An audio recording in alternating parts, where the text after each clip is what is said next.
Loretta Lynn was never afraid to tell the truth. And the truth was, she didn't like everyone she sang beside. For decades, she stood on the Grand Ole Opry stage with country's biggest legends. Some became lifelong friends, others, she could barely look in the eye. She'd smile for the cameras, sing her songs, and walk off stage without saying a word. But behind those polite nods were grudges that ran deep. Loretta didn't play games, and she never forgot the ones who lied, gossiped, or tried to push her aside. To most people, the Opry looked like a family. But Loretta saw what it really was, a place where jealousy hid behind charm, and respect had to be earned the hard way. Over the years, she crossed paths with stars who tested her patience more than anyone else. And when she finally spoke about them, she didn't hold back. Because for all her grace and kindness, Loretta Lynn wasn't built to stay quiet. These are the Opry legends she hated the most. Number 1. Tammy Wynette. Loretta Lynn and Tammy Wynette were two of the most powerful women to ever stand on a country stage. Both were poor girls who rose to unimaginable fame, and both carried themselves with pride. But that pride also made them rivals. For years, Nashville painted them as friends, two queens ruling side by side. The truth was far more complicated. Tammy's "Stand By Your Man" became an anthem, while Loretta's "The Pill" and "Don't Come Home A Drinkin'" were battle cries. Tammy sang about forgiveness.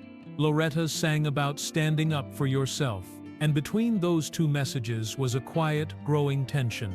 Loretta often said she respected Tammy's voice, but she didn't agree with her message. To her, "Stand By Your Man" sounded like surrender, and Loretta Lynn never surrendered to anyone. In interviews, Loretta admitted that she didn't always understand Tammy. She thought Tammy let too many people control her career, her marriage, and her image. And when Nashville began calling Tammy the First Lady of country music, Loretta took it as an insult. She'd been fighting for women in country long before the title existed. They were never enemies in public, but insiders remember how distant they became in later years. When Loretta spoke of Tammy after her passing, there was affection, but also a tone of unfinished business. She said she wished they'd had one more talk, maybe to clear the air, maybe to admit that they'd been too much alike to ever truly get along. For all their differences, both women broke barriers for everyone who followed. But in Loretta's mind, Tammy had something she never wanted: the approval of the men who tried to silence her.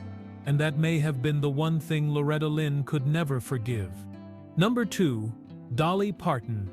Loretta Lynn and Dolly Parton came from the same world, poor, Southern, and determined to make it.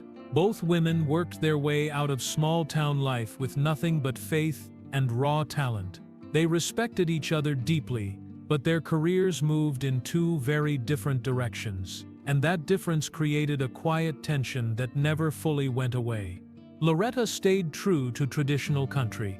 She wrote about the women she knew, tired wives, struggling mothers, and coal miners' daughters who refused to give up.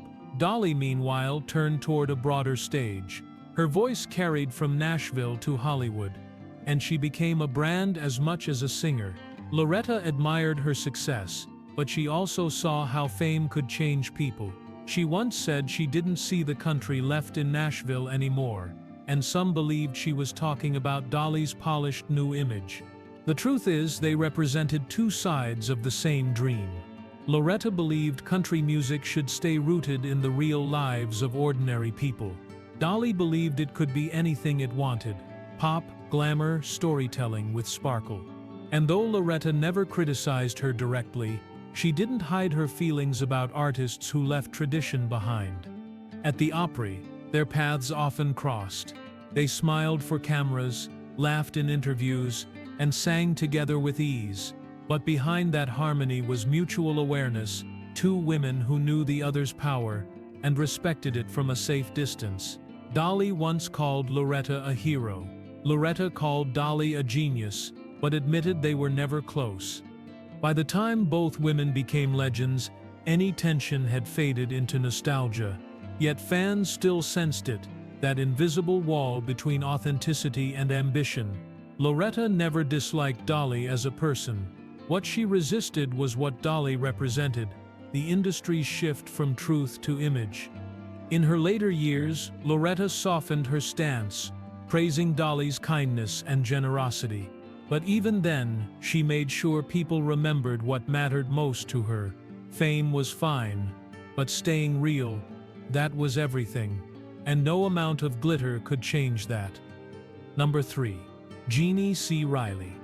When Jeannie C. Riley burst onto the country scene with Harper Valley PTA, the entire town took notice, especially Loretta Lynn. It wasn't jealousy that stirred something in her, but recognition. Loretta saw a younger version of herself, outspoken, fearless, and unafraid to call out hypocrisy. But while the public loved the idea of a new Loretta Lynn, Loretta herself didn't. The industry's constant comparisons created tension neither woman asked for. Reporters framed Jeannie as the fresh, daring replacement for an older generation of female stars. Loretta, who had spent years fighting for the right to write her own songs and speak her mind, felt frustrated that the same message coming from a newcomer suddenly made headlines. She'd done it first, but Jeannie was getting the praise for it. Behind the scenes, Nashville was pushing Riley hard. She was young, fashionable, and crossed over to pop radio faster than anyone expected. Loretta respected her hustle, but didn't like what it symbolized. To her, Jeannie represented the industry's short memory, the way it celebrated the next big thing while forgetting who paved the road before. They were never enemies, yet their relationship cooled quickly. Loretta was traditional, steady, and loyal to her sound. Jeannie wanted to modernize country music, to mix its roots with something glossier. The two worlds couldn't blend. Opry insiders said Loretta once remarked that some songs come from experience, others from ambition. It wasn't a direct jab, but everyone knew who she meant. Jeannie admired Loretta and always spoke of her with respect. Still, the distance between them remained. By the time Riley's fame began to fade, Loretta had already learned to stop paying attention to Nashville's comparisons. She'd outlasted them all before, and she'd do it again. For Loretta, the rivalry was never personal. It was about legacy. She wanted country music to stay honest, grounded in the truth of working women, not turned into a trend. And Jeannie, for all her talent, reminded Loretta of how quickly that truth could be lost once the lights of fame began to shine too bright. Number 4. Faron Young. Faron Young was already an established Opry star when Loretta Lynn arrived, and he made sure everyone knew it. He was talented, charming on stage, and impossible off it. Loretta respected his success, but she never forgot how dismissive he could be toward women in the business. To her, Faron represented everything she'd spent her career fighting against: arrogance, control, and the belief that female singers should stay quiet. The Opry was still a man's world in those early years. Faron joked often, but his words cut deep. He'd tease Loretta for her accent, her background, even the way she spoke up for herself. What others called funny, Loretta called disrespect. She could hold her own in any conversation, and she didn't back down. Faron didn't like that. Their arguments became famous backstage, usually ending with Loretta walking away before saying something she'd regret. For years, she tried to be civil. They sang at the same shows, posed for group photos, and shared the same spotlight more times than she cared to count. But she never trusted him. His reputation for temper and drinking only made things worse. Loretta preferred professionalism. Faron thrived on chaos. They were bound to clash. In later interviews, Loretta didn't speak harshly of him, but she didn't sugarcoat it either. She said the hardest part of being a woman at the Opry was earning respect from men who didn't think you deserved it. That line could have been written for Faron. Their rivalry wasn't built on hatred so much as exhaustion. Loretta had spent decades proving her worth to audiences. She didn't need to prove it to men like him. By the time Faron's career began to fade, Loretta's legacy was set in stone. He was part of an old guard that couldn't understand the new strength she represented. In the end, Farron Young became a reminder of why Loretta never softened her voice. He may have been one of the Opry's biggest names, but she became the one who changed it. And that difference between fame and respect, that's where their feud truly lived. Number 5. Webb Pierce. Before Loretta Lynn became the face of country's new generation, Webb Pierce ruled the Opry. He was the star everyone chased, flashy suits, big cars, and a reputation for doing things his way. But with that fame came an ego that clashed hard with Loretta's sense of fairness. She'd grown up believing success meant hard work, honesty, and respect. Webb didn't always live by those rules. Their first encounters were polite, but Loretta noticed how he spoke to women. Quick compliments, followed by condescending advice. He liked to remind newcomers that he'd been selling records before they'd learned to sing. Most smiled and moved on. Loretta didn't. She was grateful for his influence on the industry, but she didn't tolerate arrogance. When Webb tried to offer guidance, she thanked him and did things her own way. That independence didn't sit well with him. The tension wasn't loud or public, but everyone backstage knew it existed. Webb guarded his territory, and Loretta represented everything that threatened it.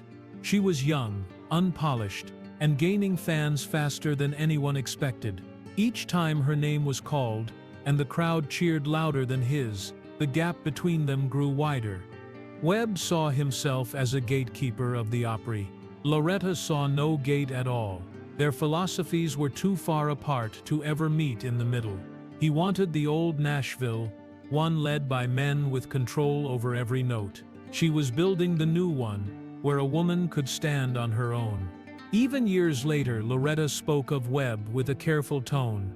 She acknowledged his influence, his songs, his role in shaping country's sound, but she never called him a friend. That silence said more than any insult could. By the time Webb's fame began to fade, Loretta had already changed what country music looked like. She didn't need to argue with him. Time settled the score. The Opry, that once belonged to Webb Pierce, now cheered for her. And for every woman who refused to be told where she didn't belong. Number 6. Porter Wagoner. Porter Wagoner was one of the most recognizable faces in country music, and one of the hardest men to please. Loretta Lynn respected his talent, and the influence he carried at the Opry. But she didn't respect the way he treated people, especially women. He had a sharp tongue, a controlling streak, and a belief that no one's opinion mattered more than his own. Loretta had spent her life around men like that, and she knew how to handle them. Their disagreements were never loud, but they ran deep. Porter had built his career on discovery, finding new artists, shaping them, and taking credit when they succeeded. Loretta didn't need that kind of help. She had written her own story, line by line, without a man's permission. That made Porter uneasy. He admired her strength, but he also tried to manage it. She didn't let him. During the years when Porter and Dolly Parton's partnership dominated the Opry, Loretta stood on the sidelines, watching how his ego turned friendship into business. She never interfered, but she learned from it. In her own quiet way, she made sure no man would ever hold that kind of control over her career. Behind the scenes, Porter could be charming one minute and cutting the next. Loretta kept her distance. She said once that some people are happiest when they're in charge, and everyone who'd worked with Wagoner knew exactly what she meant. Theirs was a rivalry of philosophies, not tempers. His world revolved around ownership, hers around independence. When Porter's relationship with Dolly ended in public bitterness, Loretta wasn't surprised. She understood how that story ended before anyone else did. But she never gloated. She just went back to work, singing songs about women who refused to be pushed around. By the time the Opry changed hands to a new generation, Loretta's approach had won. She proved that leadership didn't require control, and confidence didn't require cruelty. Porter's legacy lived on, but so did hers. stronger, cleaner, and untouched by the kind of manipulation that had nearly ruined others. Number 7. Bill Anderson. Bill Anderson was known for his gentle voice and polished charm, but behind that calm exterior was a man who understood power.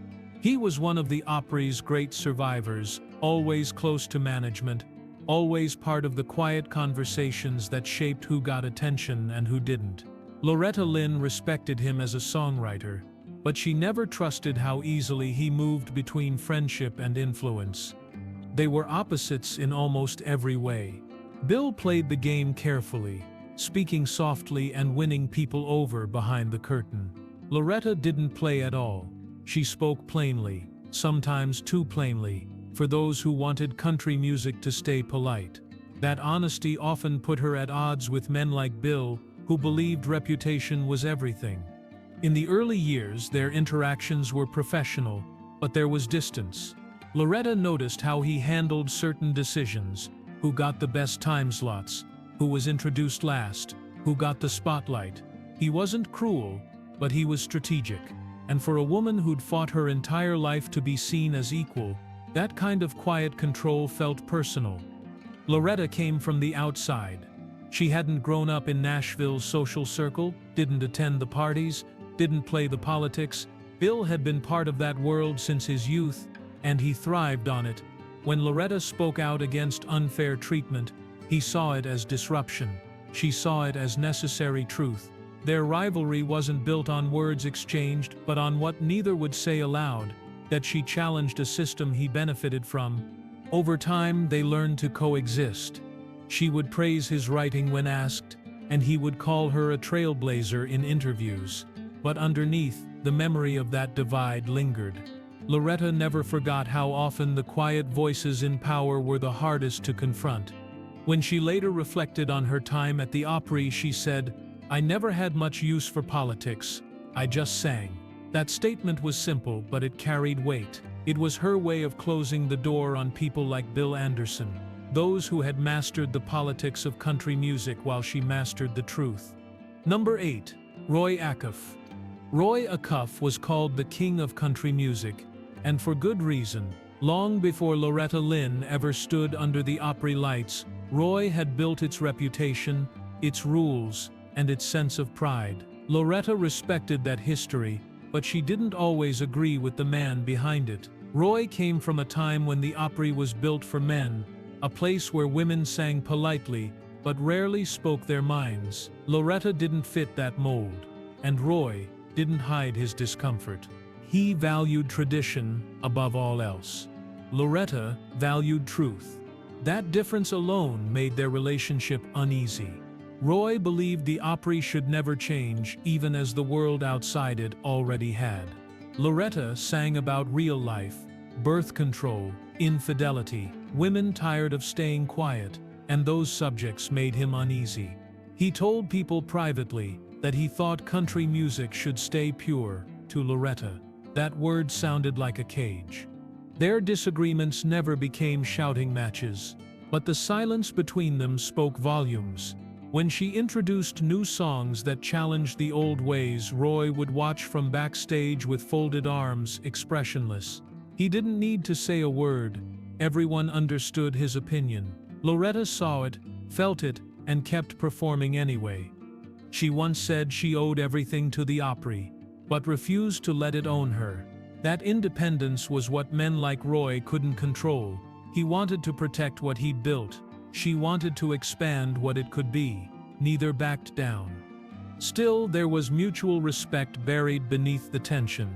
Loretta knew Roy's dedication kept the Opry alive through decades of change. Roy, in his own quiet way, knew she represented the future he couldn't stop.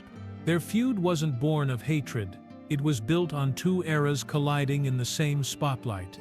When Roy passed away, Loretta spoke softly of his legacy. She didn't rewrite history. She called him a legend, but she also admitted he liked things his way. That was her truth. Honest, unpolished, and final. And that truth defined her career. She could honor the past without ever bowing to it. Loretta Lynn never set out to make enemies, but she never pretended to like everyone either. The Opry gave her everything: fame, respect, and a stage that made her voice immortal. Yet it also tested her patience, her courage, and her belief in fairness. The legends she clashed with weren't villains. They were symbols of an industry still learning to make room for women who refused to stay quiet. Loretta didn't carry bitterness. She carried memory. Every slight, every insult, every moment she had to fight to be heard became part of her story. And in the end, those rivalries only strengthened her resolve. While others argued, she kept writing. While they protected their image, she protected her truth. The Opry changed because of her, not through speeches or demands, but through persistence.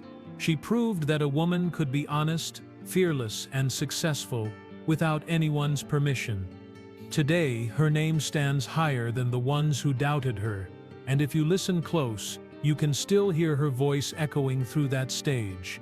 The sound of a woman who faced the best, endured the worst, and sang her way through both. For more emotional stories, check out this video.